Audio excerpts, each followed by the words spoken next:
Bapa dalam surga, kami berterima kasih kepada Tuhan kalau Tuhan memberikan hikmat bijaksana dan Tuhan yang memberikan kepada kami akan satu anugerah untuk kami hari ini dapat berkumpul pada malam hari ini, khususnya dalam memperingati akan hari kenaikan Tuhan Yesus.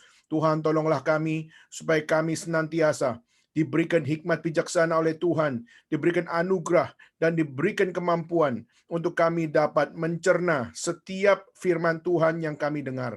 Tolonglah kami ya Tuhan, supaya kami semua dapat dimengertikan bagaimana kami sepatutnya merenungkan kenaikan Tuhan Yesus. Dan kami memohon kepada Tuhan, kiranya Tuhan saja yang menjadikan setiap kami murid-murid dan anak-anak Tuhan yang senantiasa terpaut hati kepadamu.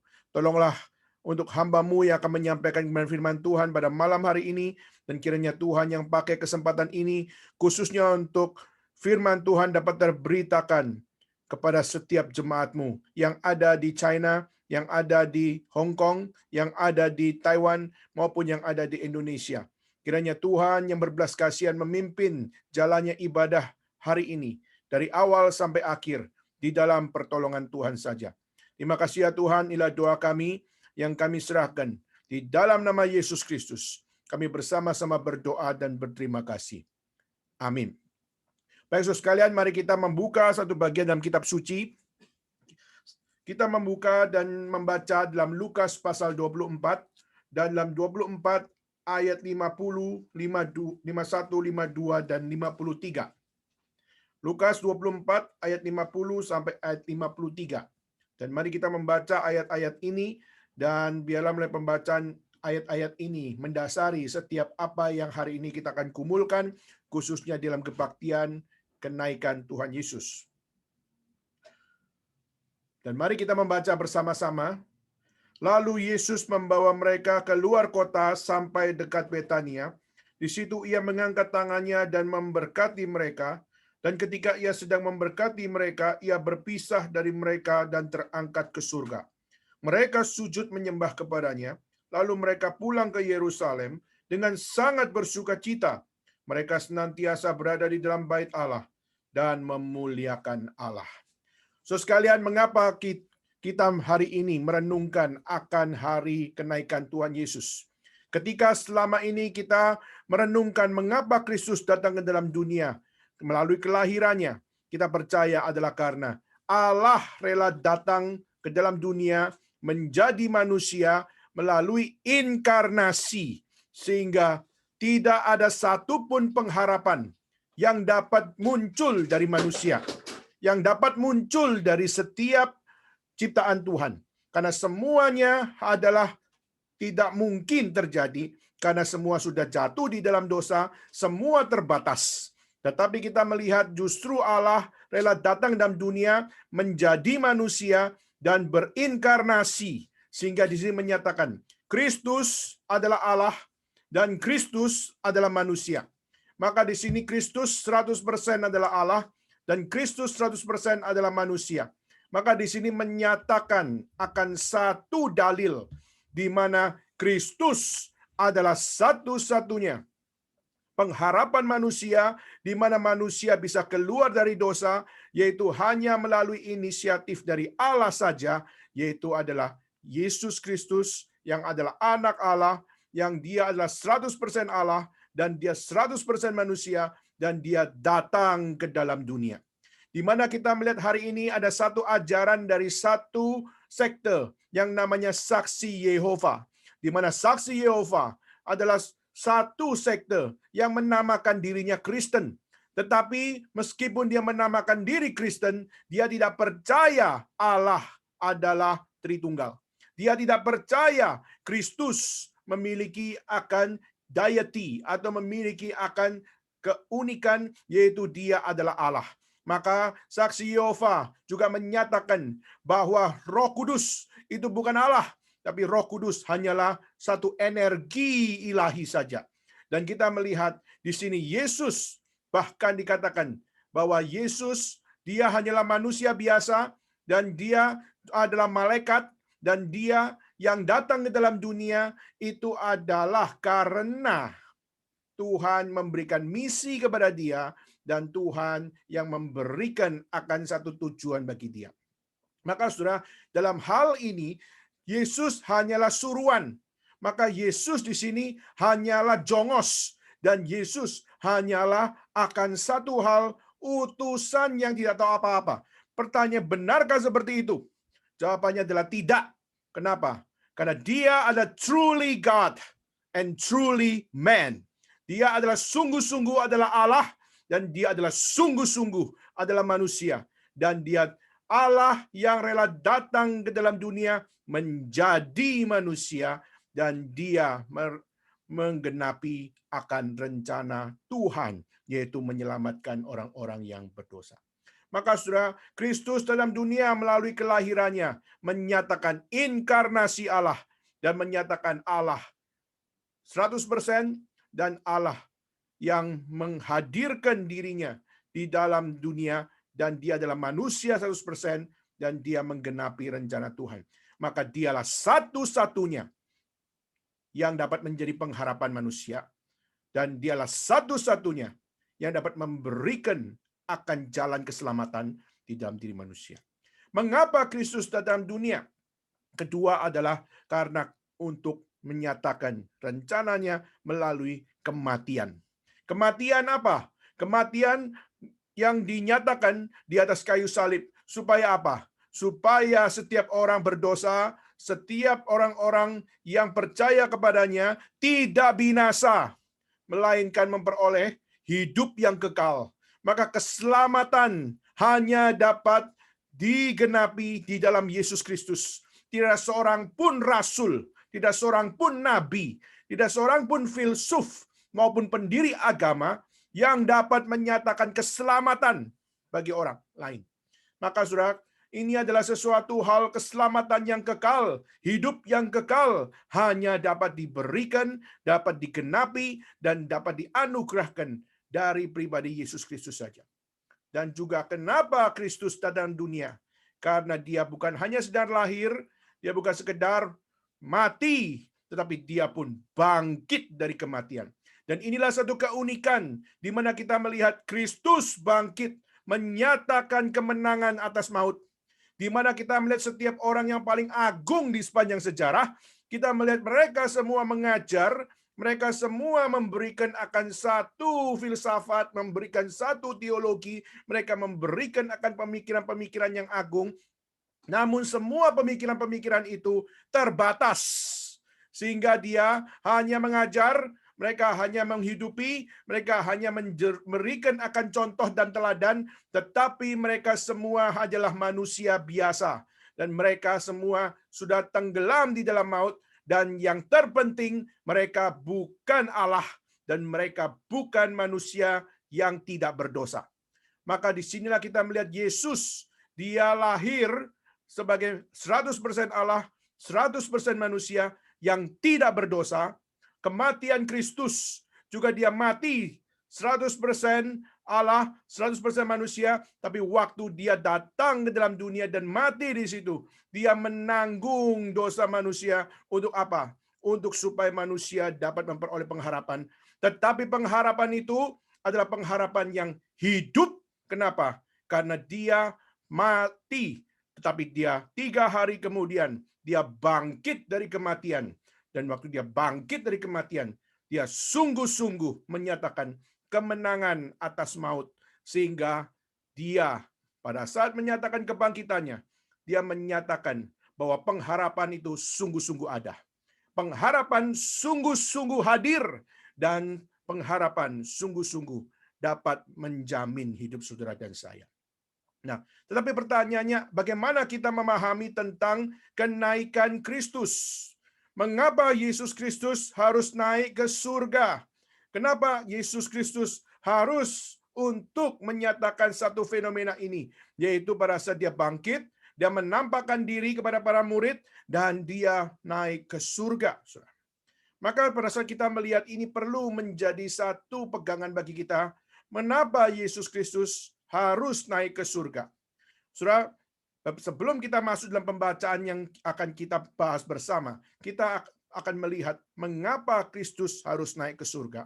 Pertama adalah karena Yesus Kristus bukan berasal dari dunia ini, tetapi Yesus Kristus adalah berasal dari surga, dan dia pun harus kembali kepada surga. Di dalam Yohanes pasal 8 ayat 23 dikatakan, kamu berasal dari bawah, aku dari atas. Kamu dari dunia ini, aku bukan dari dunia ini. Lalu dalam Yohanes pasal 13 ayat 3 dikatakan bahwa ia datang dari Allah, maka dia pun kembali pada Allah. Maka ini adalah satu hal kenapa kita memperingati akan kenaikan Kristus, mengapa Kristus harus naik ke surga, karena dia berasal dari sana dan dia harus kembali ke sana. Maka Saudara, itu pertama.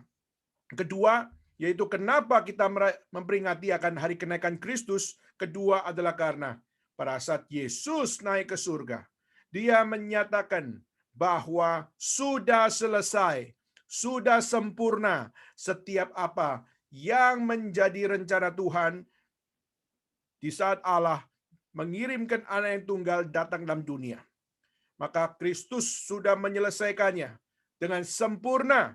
Kita bisa lihat di dalam Yohanes pasal 4 ayat 34 dikatakan bahwa makananku adalah melakukan kehendak dia. Dia siapa? Dia yang mengutus aku dan menyelesaikan pekerjaannya. Dan itu adalah satu ayat yang menunjukkan bahwa Yesus naik ke surga karena already done, sudah selesai, tetelestai, maka semua sudah genap. Maka disitulah dia kembali ke surga, menyatakan kemenangan, menyatakan accomplish, dan menyatakan bahwa semua sudah genap. Dan juga Yohanes pasal 19:30, pada saat Yesus di atas kayu salib pun, dia mengatakan tetelestai, itu dia mengatakan sudah selesai, sudah genap.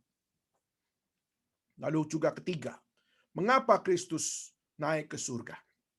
Ketiga, yaitu karena Yesus naik ke surga dengan satu janji, yaitu dia akan menyediakan tempat bagi orang-orang percaya. Dia naik ke surga, di mana di tempat sana, di surga sana, banyak tempat. Maka Kristus pergi ke sana untuk menyatakan akan satu hal, di dalam pengharapan orang-orang percaya, di dalam pengharapan orang-orang yang mengasihi Tuhan, mereka tidak akan di dalam ketidakmampuan mereka, di dalam keterbatasan mereka, di dalam satu kondisi mereka, di dalam keberdosaan mereka, mereka dapat beroleh pengharapan, mereka beroleh tempat, dan mereka tidak ditinggalkan oleh Tuhan. Dan keempat, kenapa Kristus datang dan Kristus mati dan Kristus bangkit dan Kristus naik ke surga. Dan keempat adalah supaya kita dapat melihat satu hal, yaitu Roh Kudus turun ke atas kita. Di mana Tuhan menjanjikan roh penghibur, di mana dia yang akan memimpin engkau dan akan beserta dengan engkau, dan dialah yang akan memberikan kekuatan bagi engkau untuk bagaimana engkau menjalani hidup di dalam penyertaan Tuhan. Saudara, itulah menjadi satu hal secara singkat mengapa Yesus Kristus naik ke surga. Nah, sekarang kita mau masuk di dalam pembacaan kita pada hari ini. Dalam ayat 50 dikatakan bagaimana Yesus membawa mereka keluar kota sampai dekat Betania. Nah, saudara, kalau kita melihat di dalam Yohanes pasal 16 ayat 7 dan 8, di situ kita melihat Yesus membawa tempat hanya dikatakan keluar kota sampai dekat Betania, tetapi di situ tidak dijelaskan tentang tempatnya. Exactly tempatnya itu ada di mana. Hanya dikatakan keluar kota sampai dekat Betania. Tapi kalau kita melihat kepada Kisah Rasul pasal 1 ayat 12, maka kita akan melihat bagaimana dengan exactly dikatakan bahwa tempat yang mereka pergi adalah Bukit Zaitun. Di mana di Bukit Zaitun, disitulah Yesus naik ke surga. Dan kita melihat bagaimana Yesus membawa mereka di Bukit Zaitun, di satu tempat dekat Betania, dan disitulah Yesus membawa mereka sebelum Yesus naik ke surga. Nah, saudara, Yesus membawa mereka. Siapakah mereka? Kita tahu mereka adalah murid-murid Yesus, di mana Yesus menampakkan diri kepada mereka, di mana Yesus juga menyatakan diri kepada mereka, dan bahkan Yesus juga membuktikan bahwa dia sungguh-sungguh adalah Yesus. Dan dia akan menunjukkan tangannya yang luka, menunjukkan lambungnya, dan menunjukkan akan bekas luka yang ada. Nah, saudara, menunjukkan bahwa aku adalah Yesus. Saudara, tentu saja waktu kita melihat kondisi murid-murid Yesus waktu itu bagaimana? Bagaimana murid-murid Yesus dibawa ke tempat dekat Betania itu? Bagaimana Yesus membawa mereka, kondisi mereka di saat mereka berada di Bukit Zaitun di situ. Kalau saudara membaca pembacaan sebelumnya, saudara akan menemukan bagaimana murid-murid Yesus masih mengalami syok, masih mengalami ketidakpercayaan, masih mengalami keterkejutan, masih mengalami akan satu hal, Yesus masih dikira hantu, saudara. Mereka masih seakan-akan belum percaya, mereka masih belum bisa yakin bahwa sungguh-sungguh Yesus bangkit dan Yesus berada bersama-sama dengan mereka, padahal dengan mata sendiri mereka melihat Yesus disalib dan mati. Maka saudara, Yesus membawa murid-murid Yesus yang mengalami syok, yang mengalami akan keterkejutan, yang mengalami akan disbelief, yang mengalami akan satu hal di mana mereka masih mengira Yesus sebagai hantu. Tapi Yesus memberikan, Yesus membuktikan melalui lukanya, melalui perkataannya, bahwa dia sungguh-sungguh adalah Yesus. Dan dia justru juga menyatakan pengajaran kepada mereka, sehingga akhirnya mereka lebih lagi tahu tentang Tuhan, lebih tahu lagi tentang apa yang menjadi the center of teaching dari Kristus, dan mereka akhirnya lebih belajar lagi untuk dapat melihat kelimpahan dari firman Tuhan. Saudara, maka Yesus membawa murid-murid yang tidak sempurna. Yesus membawa imperfect disciple di situ. Kita melihat murid-murid Yesus yang dibawa adalah murid-murid yang masih imperfect. Dan bahkan mungkin kalau kita memakai kualitas Tuhan, itu adalah kualitas yang masih punya cacat. Dan kita melihat Yesus masih menyatakan sayang. Yesus masih mau memakai orang-orang yang imperfect. Dan Tuhan Yesus sudah menyatakan sebelumnya bahwa tiba waktunya anak manusia akan diserahkan. Dan 3 hari kemudian dia akan bangkit. Tetapi sudah tetap saja para murid yang sudah menerima firman Tuhan, yang sudah menerima akan setiap apa yang dinyatakan oleh Tuhan sendiri, tapi justru mereka tidak mengingatnya, bahkan mereka tidak mengindahkannya, bahkan mereka ditutupi dengan apa yang namanya kekhawatiran dan sebagainya. Sehingga saat kita melihat murid-murid Yesus di situ digambarkan mereka bukanlah murid-murid yang kuat, mereka bukanlah murid-murid yang mempunyai akan satu hal di dalam dirinya, yaitu mereka dapat dipercaya untuk tetap beriman, untuk tetap setia, dan sebagainya. Mereka mengalami kegoncangan. Mereka mengalami akan satu kondisi di mana para murid tidak bisa lagi untuk memiliki kestabilan di dalam menjadi murid Tuhan. Mereka kehilangan Kristus. Dan waktu mereka kehilangan Kristus, mereka pun tergoncangkan imannya, sehingga mereka pun tersirat dalam pikirannya pun. Untuk apa? Untuk kembali kepada profesi yang lampau. Kembali kepada profesi yang dulu. Sehingga mereka tidak mau lagi untuk menjadi murid Yesus, tapi mereka kembali menjadi nelayan. Mereka kembali untuk mencari akan apa yang mereka suka, yaitu mereka suka berbisnis dengan mereka menjadi nelayan. Mereka kembali profesinya untuk kembali untuk menjadi orang-orang yang menjadikan dirinya sebagai seorang yang berjuang sendiri. Saudara, mereka akhirnya dalam keadaan seperti itu. Tuhan menampakkan diri. Tuhan menampakkan diri kepada mereka. Dan Tuhan memperteguh iman mereka. Dan memperlimpah mereka. Saudara, di sini kita bisa melihat betapa sayangnya Tuhan Yesus. Kita bisa melihat bagaimana Tuhan Yesus sungguh-sungguh adalah Tuhan yang peduli dengan orang-orang yang percaya kepadanya. Dan bahkan dia bukan hanya sekedar peduli, tapi dia sungguh-sungguh hadir dan dia sungguh-sungguh untuk memberikan kekuatan bagi mereka. Nah, Saudara, murid-murid Yesus semua, kalau kita melihat secara kualitas, mereka semua imperfect. Mereka semua tidak sempurna. Tapi Tuhan dengan cinta kasih-Nya, Dia menyatakan diri, Dia menampakkan diri, dan Dia menyatakan pengajaran once again kepada mereka, sehingga mereka akhirnya dapat diperteguh iman. Saudara, pada saat kita melihat ini, seharusnya kita sendiri introspeksi. Siapakah saya di hadapan Tuhan? Apa bedanya para murid dengan saya? Para murid dan saya itu sama manusia. Dan mereka semua juga punya begitu banyak keunikan-keunikan. Dan kita pun dicipta oleh Tuhan dengan banyak keunikan-keunikan. Tapi pertanyaannya adalah, apakah kita sadar bahwa kita pun juga adalah orang-orang yang imperfect? Apakah kita sadar bahwa kita pun juga punya begitu banyak kekurangan-kekurangan, dan bahkan kita masih banyak terjebak di dalam goncangan-goncangan iman, dan seringkali kita justru banyak mengalami akan satu hal dalam kehidupan kita, yaitu kita seringkali disbelief. Seringkali kita kurang percaya kepada Tuhan. Padahal Tuhan sudah berfirman, tapi seringkali kita yang kurang percaya kepada Tuhan.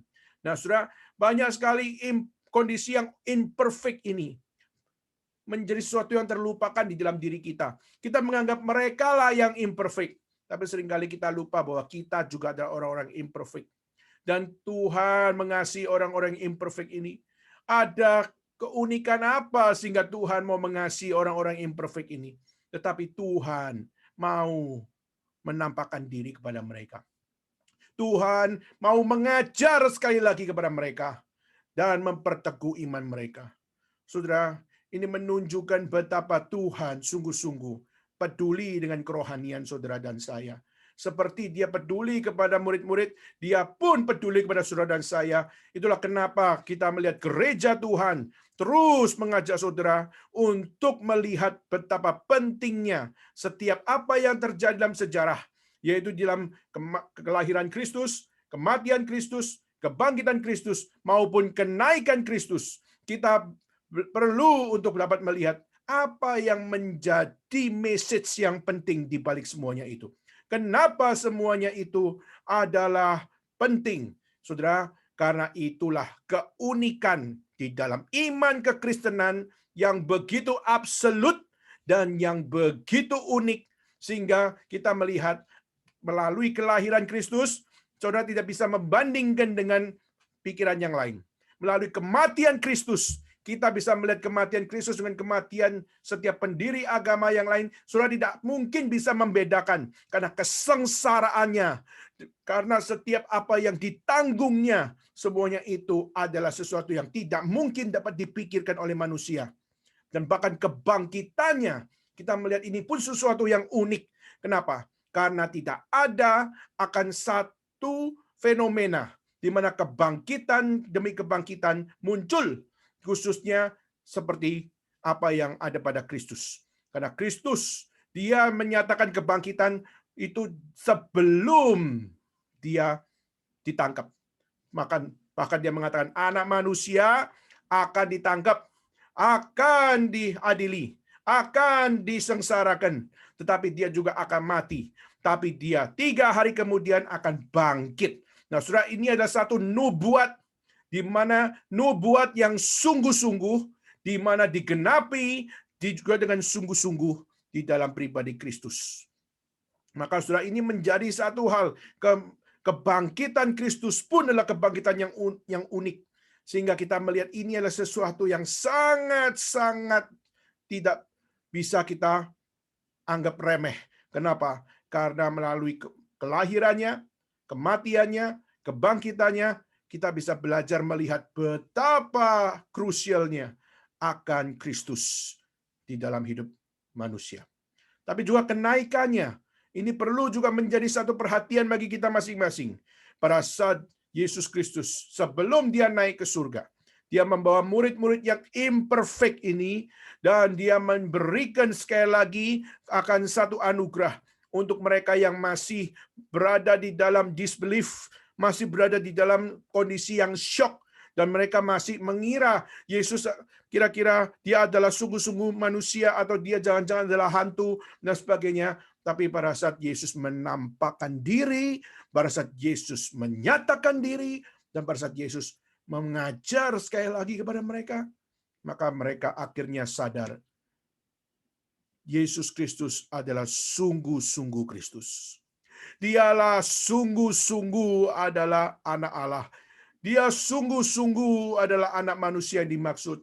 Dia adalah sungguh-sungguh Tuhan dan Juru Selamat. Nah, saudara, maka Yesus dengan penuh kasih, dengan penuh anugerah, dengan penuh belas kasihan, dia menerima murid-murid itu, yang imperfect itu, dengan menampakkan diri, memberikan pengajaran sekali lagi untuk memperteguh mereka. Dan saudara, maka di ayat 50-51 dikatakan, setelah Yesus membawa mereka keluar kota sampai dekat Betania dan di situ ada di Bukit Zaitun, maka dicatat di mana Yesus mengangkat tangannya. Dia mengangkat tangannya dan memberkati mereka. Dan dikatakan, pada saat ketika dia memberkati, ia berpisah dengan mereka dan terangkat ke surga. Nah, saudara, konteks saat itu adalah orang-orang Yahudi sedang merayakan Hari Raya Perdamaian. Di mana di dalam Hari Raya Perdamaian itu, kaum orang-orang Yahudi mengadakan akan satu hal, yaitu mereka mengadakan upacara pengorbanan, korban bakaran di situ. Dan biasanya adalah imam besar yang melakukan atau memimpin dan bahkan memberikan akan satu hal ritual tersebut. Itu semua dilakukan oleh imam besar. Jadi imam besar pada saat dia sudah memimpin akan upacara pengorbanan tersebut, dan setelah dia sudah selesai membuat akan ritual tersebut dilakukan, pendamaian dan penebusan itu, maka di dalam tradisi yaitu adalah imam besar mengangkat tangan dan memberkati. Nah, saudara, maka waktu kita melihat Yesus memberkati murid-muridnya, di dalam konteks waktu itulah Hari Raya Perdamaian, maka saudara di sini kita melihat seperti imam besar yang telah menyelesaikan pendamaian dan menyelesaikan penebusan melalui upacara korban bakaran di situ, Yesus juga menyatakan hal yang melampaui imam-imam besar, yaitu apa? Dia menggenapi pendamaian. Dia menggenapi penebusan itu. Dia menggenapi rencana Tuhan. Dan dia menggenapi apa yang Tuhan anugerahkan. Kalau kita melihat imam besar mengadakan upacara pengorbanan, berharap Tuhan terimalah setiap kesalahan kami. Mohon pengampunan. Saudara, dan kita melihat bagaimana imam besar mewakili orang-orang berdosa dengan upacara pengorbanan. Mohon supaya ada satu hal, ada jalan damai agar kami diampuni. Tetapi saudara, kita melihat Yesus sungguh-sungguh pada saat dia menyatakan akan tangannya. Di saat dia memberkati di situ. Dia memberkati sebagai imam besar yang sempurna. Dia bukan imam besar yang hanya sekedar menyatakan bahwa apa? Imam besar yang menyatakan, ini semua jemaatku orang-orang berdosa, dan aku memimpin ini supaya Tuhan ampuni dosa mereka. Saudara, tetapi kita melihat Yesus, dia bukan imam biasa. Dia adalah imam yang sempurna, imam agung. Kenapa? Karena kita melihat bagaimana para imam, mereka semua tetap imam yang adalah manusia berdosa. Sedangkan Yesus, dia adalah Tuhan. Dan dia adalah manusia 100%. Dan dia adalah satu-satunya imam yang agung di dalam kehidupan manusia. Kenapa? Karena dia yang menyelesaikan, bukan upacara, tetapi dia menyelesaikan akan satu hal. Yaitu apa? Menyelesaikan rencana Tuhan, yaitu menjadi korban hidup yang memberikan dobrakan, yaitu apa? Setiap orang-orang berdosa dapat beroleh keselamatan. Maka satu-satunya yang dapat mendobrak dosa, yang dapat menghancurkan dosa, yang dapat memberikan akan satu keyakinan bahwa hidup ini ada artinya. Semua hanya dapat terjadi di saat semua berpusat kepada Kristus Yesus. Sehingga Yesus yang adalah jalan, kebenaran, dan hidup yang menyelesaikan setiap apa yang menjadi problem dosa di dalam hidup orang-orang percaya, maka disitulah dia sebagai imam agung. Dia adalah imam yang sempurna, melampaui setiap imam-imam besar. Dia memberkati akan setiap orang-orang percaya. Maka saudara, pada saat Yesus memberkati para murid di situ, kita melihat berkat Tuhan adalah berkat yang diberikan bukan kepada semua orang. Seringkali kita memohon berkat Tuhan, tapi tahukah saudara, berkat Tuhan tidak diberikan kepada semua orang. Memang kita tahu di dalam teologi reform ada yang namanya common grace, di mana kita menerima anugerah, tapi anugerah secara common atau secara umum, di mana kita sama-sama menerima udara, kita sama-sama menerima hujan, kita menerima sinar matahari, kita menerima akan setiap udara dan sebagainya. Tetapi kita juga harus mengingat berkat Tuhan bukan cuma diberikan di dalam common grace, tetapi juga diberikan di dalam special grace. Dan special grace adalah anugerah yang hanya diberikan kepada siapa? Hanya diberikan kepada orang-orang pilihan Tuhan. Maka sebelum Yesus disalib pun kita melihat dalam Yohanes pasal 17 ayat 9, Yesus berdoa kepada siapa? Kalau sudah melihat dalam Yohanes pasal 17 ayat 9, di situ Yesus berdoa kepada murid-muridnya yang sudah percaya. Dan kita melihat Yesus bukan sekedar berdoa kepada murid-muridnya yang sudah percaya, di mana dikatakan, aku berdoa untuk mereka, bukan untuk dunia aku berdoa, tapi untuk mereka yang telah Engkau beri. Engkau beri adalah Tuhan Allah yang memberikan. Dan saudara, maka di sini menyatakan bahwa Tuhan berdoa kepada murid-muridnya yang sudah percaya. Berarti saudara, kita harus menerima dalil ini, yaitu Tuhan memang maha pengasih. Tuhan memang adalah Tuhan yang maha benar, Tuhan yang maha adil, Tuhan yang maha setia. Tetapi bukan berarti Tuhan sembarangan memberikan berkat. Bukan berarti sembarangan Tuhan memberikan anugerah.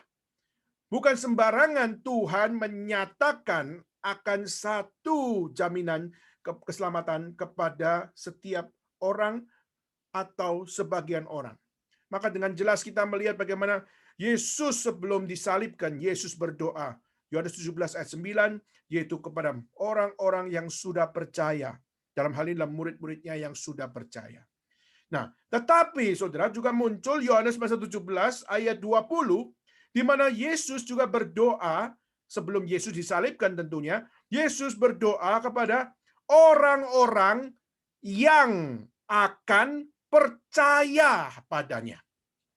Jadi, Yesus berdoa bagi murid-muridnya yang sudah percaya, tapi Yesus juga berdoa kepada orang-orang yang akan percaya padanya. Nah, saudara, itu dalam Yohanes 17 ayat 20 dikatakan, dan bukan untuk mereka saja aku berdoa, tapi juga untuk orang-orang percaya kepadaku, saudara perhatikan, oleh pemberitaan mereka. Jadi, ada orang-orang yang akan percaya melalui pemberitaan Injil. Ada yang akan percaya melalui setiap preaching the gospel, sharing the gospel, spreading the gospel. Nah, saudara, kita melihat kenapa murid-murid Yesus dipilih adalah karena mereka dipilih untuk melakukan apa yang Tuhan lakukan. Tuhan Yesus memberitakan Injil. Maka itulah kenapa Tuhan memanggil 12 murid untuk memberitakan Injil. Dan selain 12 murid juga ada satu bagian di mana murid-murid selain 12 murid juga ada murid-murid yang 24, lalu nanti juga ada ratusan orang, itu mereka juga adalah para murid. Tetapi 12 murid ini adalah 12 murid yang Tuhan pilih untuk menjadi disciple. Dan bagaimana 12 murid ini Tuhan pilih sendiri. Untuk apa? Untuk menjadi orang-orang yang menjadi teladan di bumi untuk membawa Injil diberitakan. Maka melalui pemberitaan mereka akan ada orang-orang yang akan percaya kepadanya. Dan Tuhan berdoa untuk mereka. Saudara coba pikirkan hal ini. Saudara, seringkali kita mengatakan orang Kristen itu adalah orang yang dikasihi Tuhan. Tapi Tuhan juga menyatakan, bukan berarti aku mengasihimu, lalu kamu tidak memberitakan kasihku kepada orang lain. Karena aku bukan cuma berdoa untuk kamu orang-orang percaya, tapi aku pun berdoa untuk orang-orang yang akan percaya di dalam dunia ini, yaitu melalui pemberitaan Injil. Tentu saja Tuhan Maha Tahu, tentu saja Tuhan memiliki kuasanya, tapi Tuhan juga mau pakai pemberitaan mereka. Siapa mereka? Murid-murid Yesus. Dan kembali lagi, kita ungkit lagi yang tadi di awal kita bicarakan, yaitu apa? Murid-murid Yesus yang imperfect. Murid-murid Yesus yang kagak sempurna. Murid-murid Yesus yang jelas-jelas masih bisa jatuh untuk disbelief. Murid-murid yang masih bisa terkejut dan syok dan akhirnya secara rohani mengalami stagnasi. Dan juga masih bisa memikirkan doktrin, tetapi doktrin tersebut masih menjadi satu doktrin yang tidak membuat dirinya percaya sungguh-sungguh, tapi masih bisa mempercayai Yesus sebagai hantu jangan-jangan. Saudara coba lihat, melalui pemberitaan mereka, imperfect people, tetapi pemberitaannya penuh kuasa, dipakai Tuhan untuk dapat membawa jiwa akan percaya padanya. Saudara, inilah satu anugerah di mana Tuhan Yesus, dia memberkati murid-muridnya, dia peduli dengan murid-muridnya, dia peduli kepada orang-orang percaya, dan dia peduli kepada imperfect people ini. Untuk apa? Untuk mempercayakan bahwa di dalam hidup mereka yang tidak sempurna itu, Tuhan bekerja dengan sempurna. Di dalam hidup mereka yang tidak sempurna, Tuhan bekerja dengan sempurna. Dan pekerjaan Tuhan yang sempurna itu adalah menaruh akan Injil Tuhan di dalam hidup mereka. Dan Injil Tuhan tidak akan berhenti di sana.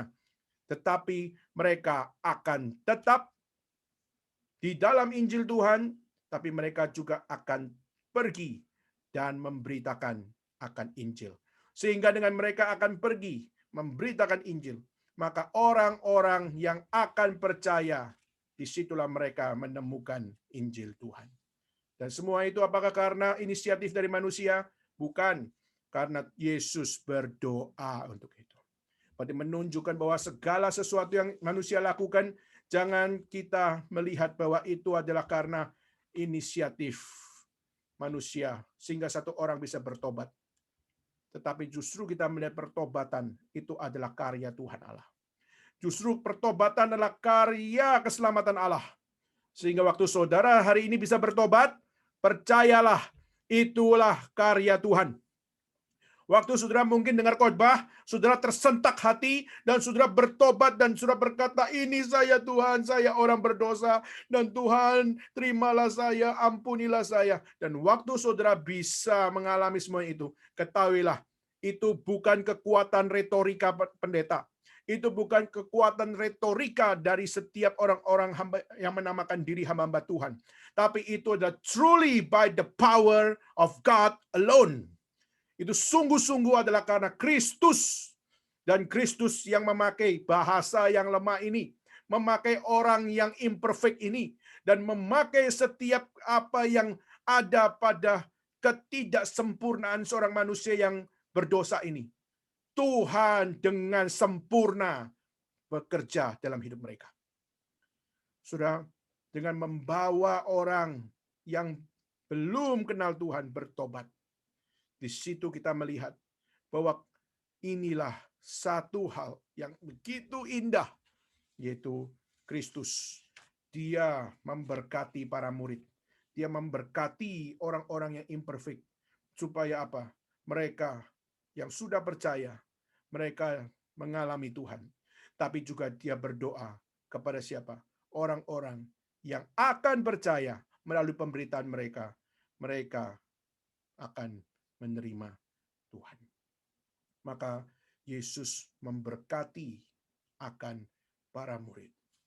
Dan waktu kita melihat Yesus memberkati para murid, di situ banyak orang mengatakan, mana buktinya bahwa Yesus memberkati para murid?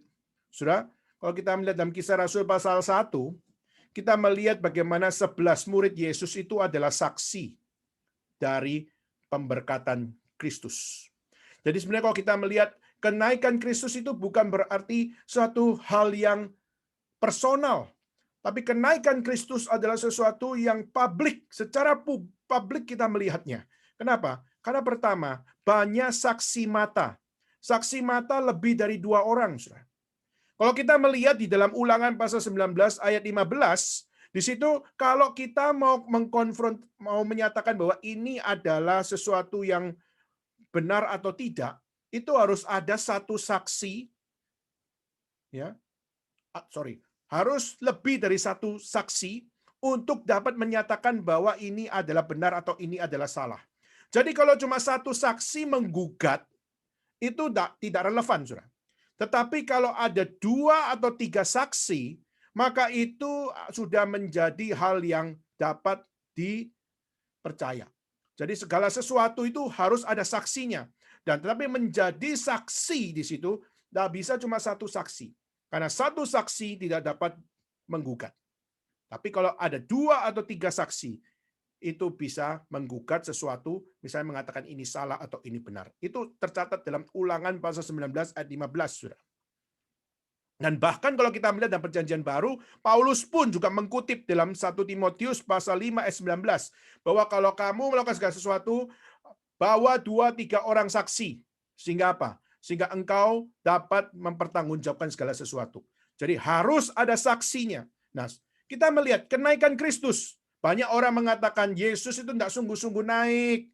Yesus nggak sungguh-sungguh adalah Tuhan Allah yang naik ke surga. Dia bukan sungguh-sungguh. Oh ya, kalau kita kembali kepada Perjanjian Lama, harus ada saksi lebih dari 1, yaitu 2 atau 3 orang.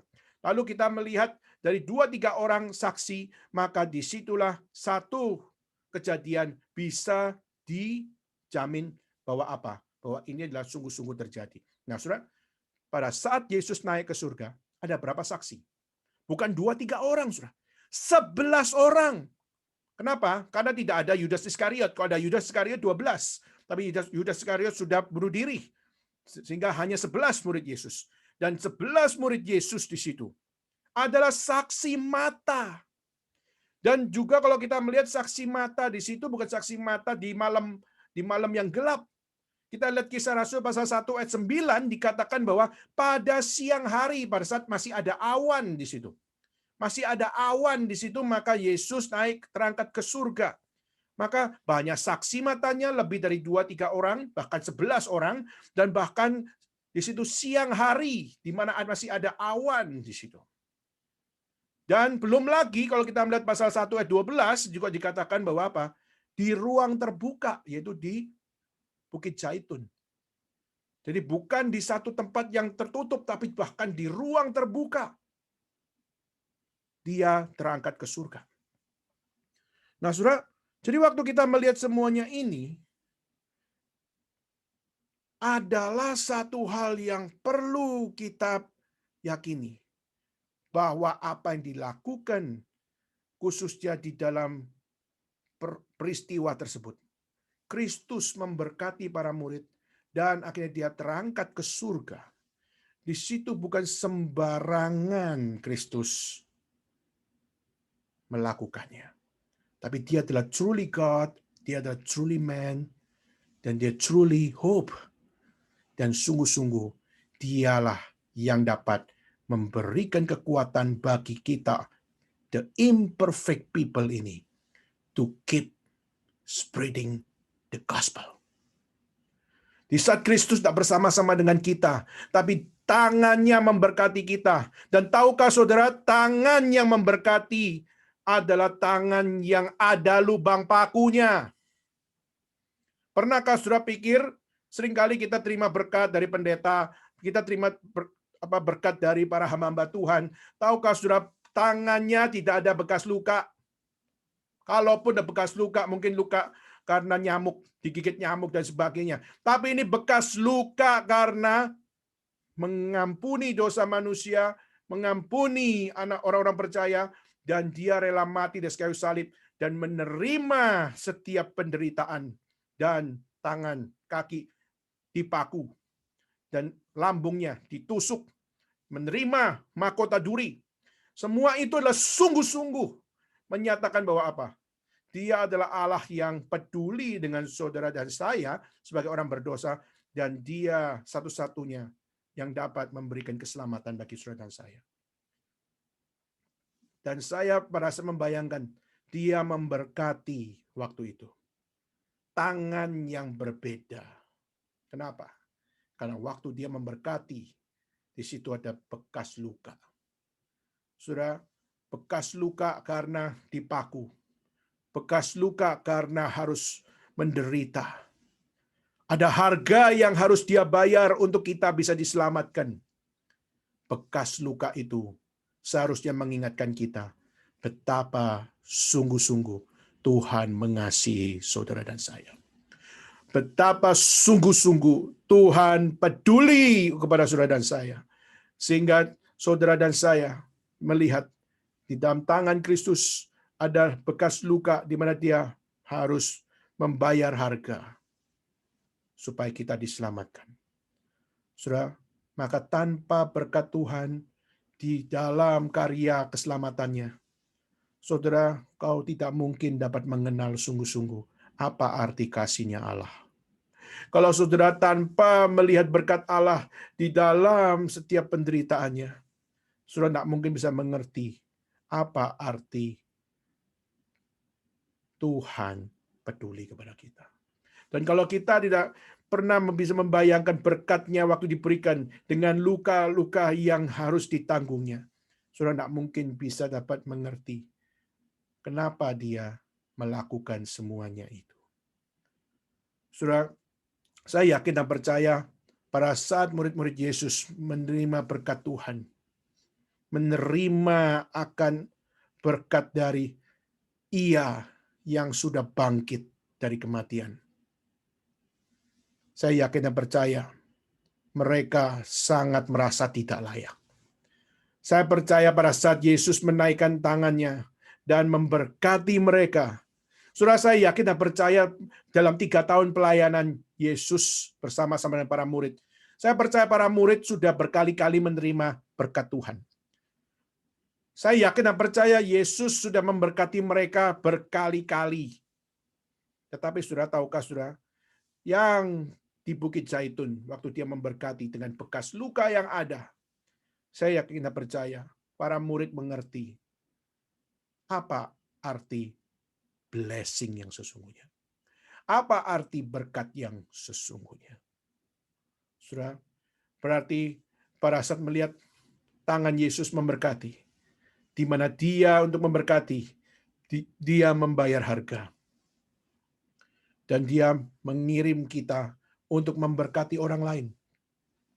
Dan untuk memberkati orang lain, kita pun harus belajar untuk melihat kalau Kristus membayar harga, bahkan menderita bagi orang percaya. Bagaimana saudara dan saya hari ini sebagai orang percaya? Maukah engkau memberkati orang lain? Dan mungkin saudara tidak, saudara bukan Kristus, tapi menderita bagi Kristus. Kalau Tuhan kasih anugerah untuk menderita bagi Kristus, apakah saudara berkata, ini saya Tuhan? Saya percaya murid-murid Yesus tidak menganggap blessing yang Tuhan berikan di Bukit Zaitun itu blessing yang biasa seperti yang tiap hari atau yang selama 3 tahun mereka terima dari Yesus. Saya yakin dan percaya konsepnya mengalami perombakan yang luar biasa. Saya percaya konsepnya mulai dibawa di dalam satu konsep yang lebih benar menghadapi Tuhan. Dan bagaimana saya percaya pada saat mereka menerima berkat Tuhan di situ, mereka sadar dengan sungguh-sungguh bagaimana seharusnya bersikap terhadap Dia. Dan saudara, kita lihat di ayat 52 sampai 53. Kita melihat bagaimana apa yang menjadi sikap murid-murid yang diberkati oleh Tuhan Yesus. Nah, saudara, kalau melihat ayat 52, apa sikap dari Yesus? Apa sikap dari murid-murid Yesus? Maka yang pertama, murid-murid Yesus dicatat apa? Mereka sujud menyembah Yesus. Saudara, mungkin mereka selama ini mengatakan, oh, Yesus adalah master. Yesus adalah guru. Dia adalah orang yang punya teladan.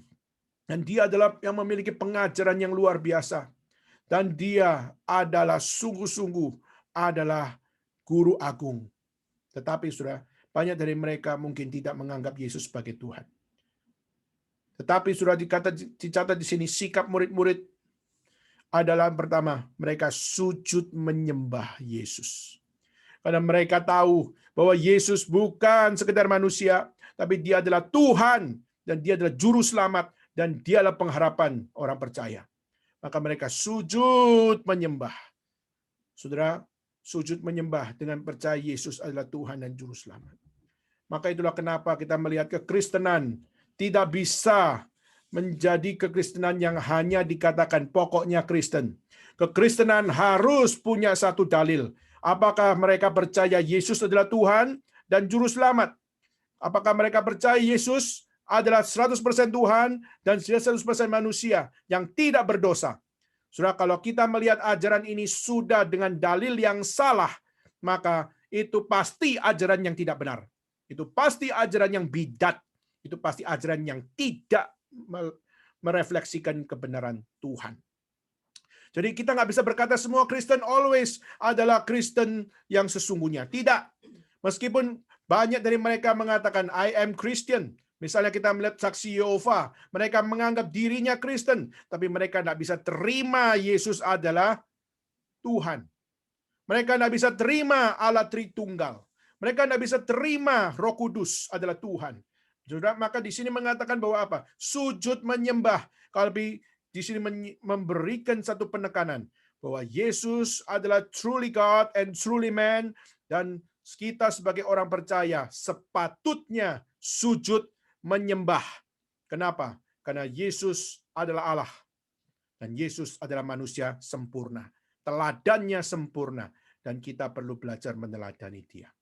Maka sujud menyembah. To bow down. Dengan kita tersungkur di hadapan Tuhan.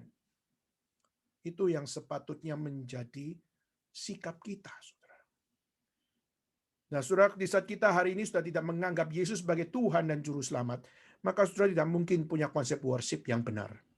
Maka tanpa kita menyatakan Kristus dengan benar, maka seluruh attitude kita akan menjadi attitude yang tidak mungkin memuliakan Tuhan.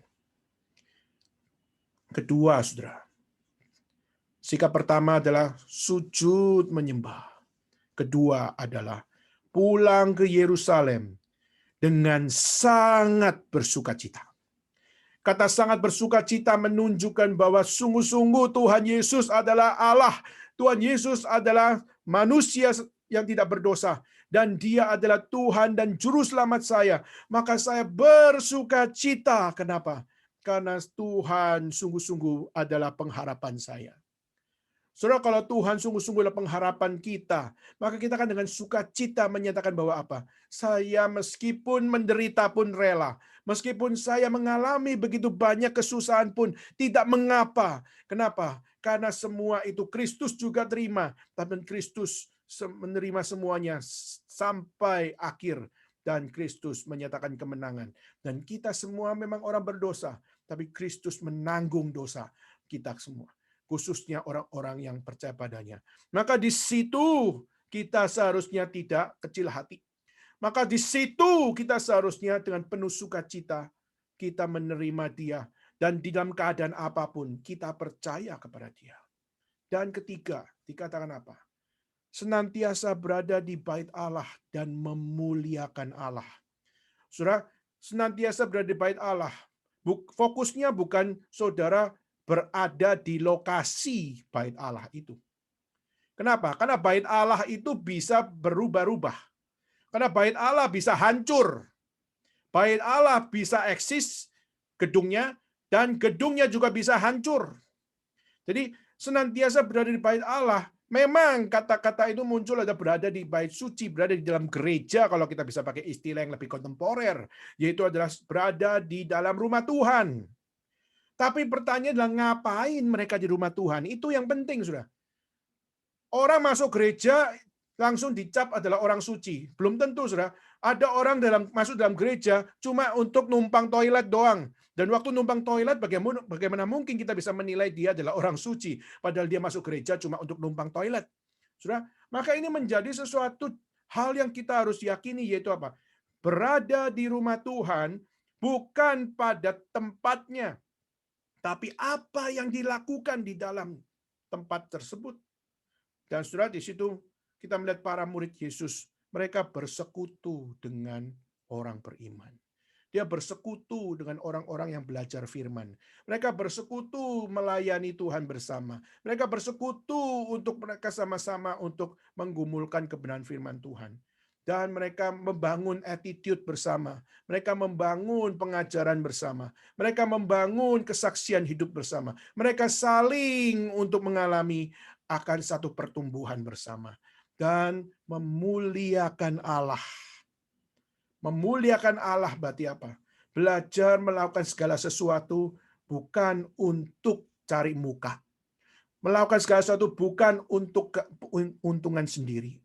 Melakukan segala sesuatu bukan untuk keinginan sendiri. Tapi melakukan segala sesuatu adalah karena memuliakan Tuhan Allah. Saudara, maka Kristus sungguh-sungguh adalah pengharapan. Dan dia naik ke surga menyatakan, dia sungguh-sungguh adalah Allah. Dia sungguh-sungguh adalah manusia yang sempurna. Dan dia kembali kepada surga. Karena di sanalah dia berasal. Maka Kristus bukan sekedar naik ke surga, selesai. The end story. Tidak. Tapi dia naik ke surga. Dia berjanji bahwa dia akan datang kembali. Dan saudara, perkataan Yesus bahwa dia akan datang kembali. Bahkan yang lebih tepat adalah, aku akan datang segera. Kata aku akan datang segera menyatakan satu dalil, yaitu apa? Yaitu pengharapan masa depan itu ada. Sungguh-sungguh ada pengharapan di masa depan. Tetapi saudara, apakah kita mau berpegang kepada dia? Apakah kita mau beriman kepada dia? Apakah kita mau percaya kepada dia? Meskipun kehidupan kita mengalami begitu banyak penderitaan, begitu banyak kegoncangan dan sebagainya, apakah kita tetap berkata, Tuhan, kau berkata, aku akan datang segera, maka kaulah pengharapan yang akan datang. Maka Tuhan, aku mau beriman, aku mau berpegang, aku mau setia sampai akhir bagi kemuliaan Tuhan. Maka saudara, maka hidup saudara dan saya hari ini dalam dunia ini, kita mengalami begitu banyak complicated life. Tetapi masihkah engkau punya kepercayaan mutlak kepada Tuhan? Masihkah engkau memiliki keyakinan yang kokoh di dalam Kristus? Apakah engkau masih punya pengharapan dia yang naik ke surga, yang berkata, aku akan datang segera? Maka masihkah engkau berkata, ini saya Tuhan, aku berserah padamu. Biarlah pengharapanmu adalah menjadi bagian di dalam pengharapanku. Dan kiranya Tuhan, saya hadapi setiap kesulitan, saya hadapi setiap segala penderitaan. Tetapi aku percaya pengharapan yang kau janjikan sungguh-sungguh adalah pengharapan yang pasti terjadi di dalam hidup orang percaya. Dan kiranya Tuhan memberikan pengharapan itu. Dan kiranya Tuhan yang menguatkan kita semua. Sehingga sungguh-sungguh pada saat Tuhan Yesus datang kedua kali, kita melihat once again, kita melihat fakta bahwa dia sungguh-sungguh datang segera bagi kita. Kiranya Tuhan memberkati kita dalam hari kenaikan Tuhan Yesus ini. Dan kiranya Tuhan sekali lagi membangkitkan kita semua untuk kita tidak patah semangat. Kita tidak kecil hati, tapi mari saudara, dengan penuh harap kepada Tuhan. Mari kita hadapi setiap kesulitan, penderitaan, dan setiap apa yang menjadi complicated life kita di dalam dunia yang penuh dengan dosa ini. Dengan iman, dengan kepercayaan, dalam kuasa Tuhan.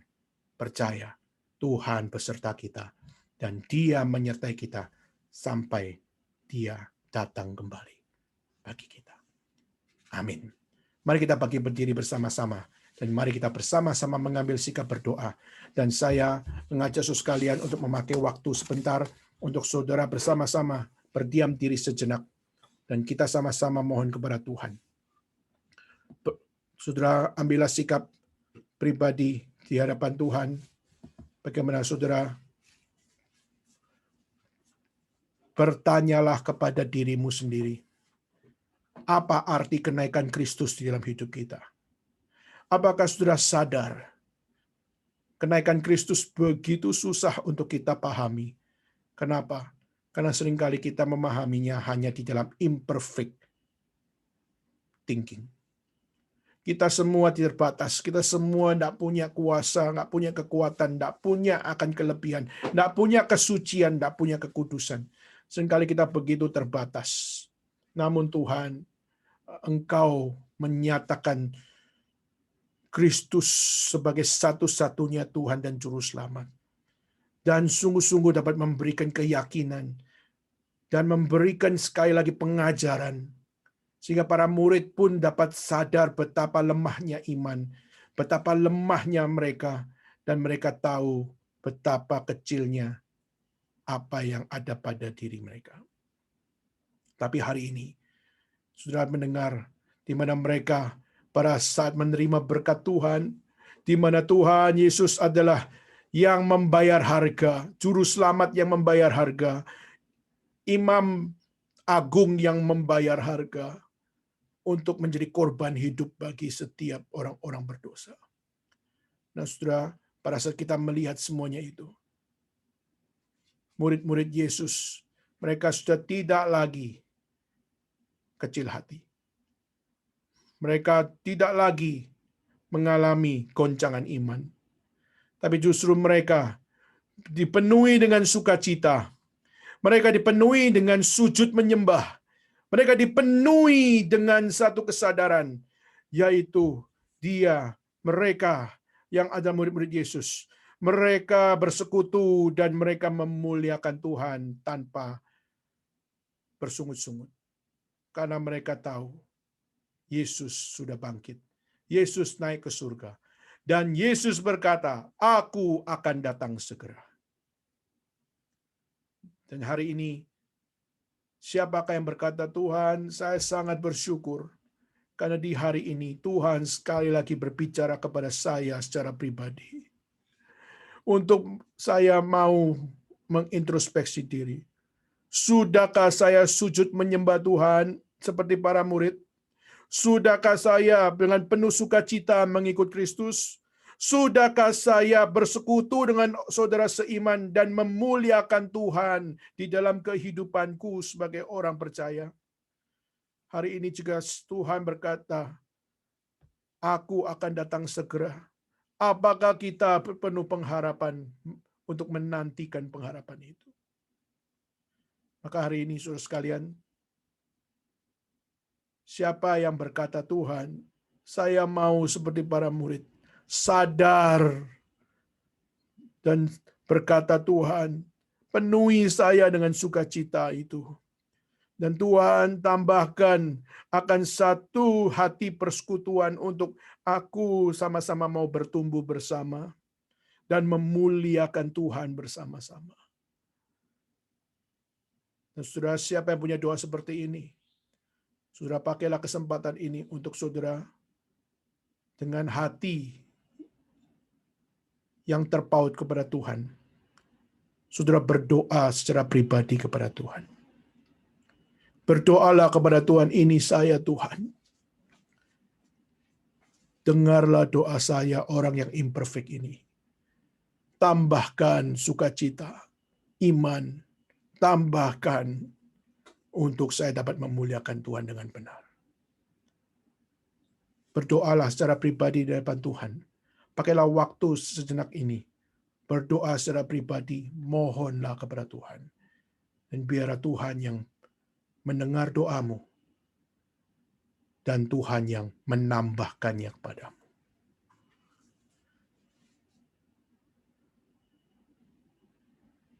Pakailah waktu sejenak ini. Berdoa secara pribadi kepada Tuhan.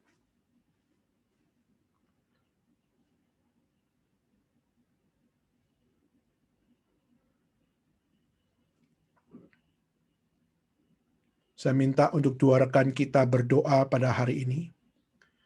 Pertama, saya minta untuk saudari Ilona yang dari Hong Kong. Lalu kedua, saya minta untuk saudari Christina yang ada di Solo, yang ada di Sukoharjo. Saya persilakan untuk saudara sekalian, khususnya untuk Ilona dan juga untuk Christina, bisa buka mic-nya dan pimpin di dalam doa respon pada hari ini. Apakah memungkinkan Ilona untuk memimpin dalam doa? Iya. Ya, silakan untuk pimpin dalam doa. Ya, mari kita berdoa. Ya Tuhan Allah Bapa kami sungguh bersyukur ya Tuhan kalau malam ini kami bisa berkumpul dan juga merenungkan akan kenaikan Tuhan Yesus, dan juga apakah artinya itu di dalam kehidupan kami. Dan kami juga tahu kami sungguh adalah anak-anak yang jauh dari sempurna, dan kami sungguh tidak layak untuk mendapatkan anugerah yang begitu besar dari Tuhan. Tapi Engkau yang sudah memberikannya kepada kami, dan kami juga, dan kiranya kami terus dapat bersyukur ya Tuhan, terus ingat akan anugerah ini yang sudah Tuhan berikan, dan terus merenungkannya di dalam hidup kami dan di dalam sepanjang hidup kami ya Tuhan. Di dalam nama Tuhan Yesus kami berdoa. Amin. Saudari Christina, apakah memungkinkan untuk memimpin dalam doa? Ya. Ya, silakan. Terima kasih Bapak buat waktu yang sudah diberikan kepada kami Tuhan. Malam hari ini kami boleh bersama-sama, kami merenungkan akan kenaikan-Mu, suka memberikan pengharapan kepada kami, memberikan bagi kami yang anak Tuhan, dan juga memberikan kekuatan bagi kami untuk naik ke surga, bukan untuk meninggalkan kami Bapak, tapi biarlah kasih setia-Mu yang selalu menyertai kami untuk kami tetap bisa menjadi anak-anak menjadi berkat bagi dunia ini, bisa menyampaikan Injil dan membawa Injil bagi orang-orang seperti kami yang di lingkungan kami dan di sekitar kami. Berkailah setiap kami Bapak, biarlah kami semakin banyak, biarlah kami manusia yang tidak sempurna ini yang jauh dari kesempurnaan ini. Kau selalu pakai sehingga terus dapat memuliakan nama. Terima kasih kami dapat semuanya ke dalam nama-Mu. Kita berdoa untuk juga kita dapat kami semua yang beribadah pada kami hari ini. Dalam nama Tuhan Yesus kami bersyukur dan berdoa. Amin. Amin. Dan mari kita sama-sama bangkit berdiri dan kita bersama-sama dengan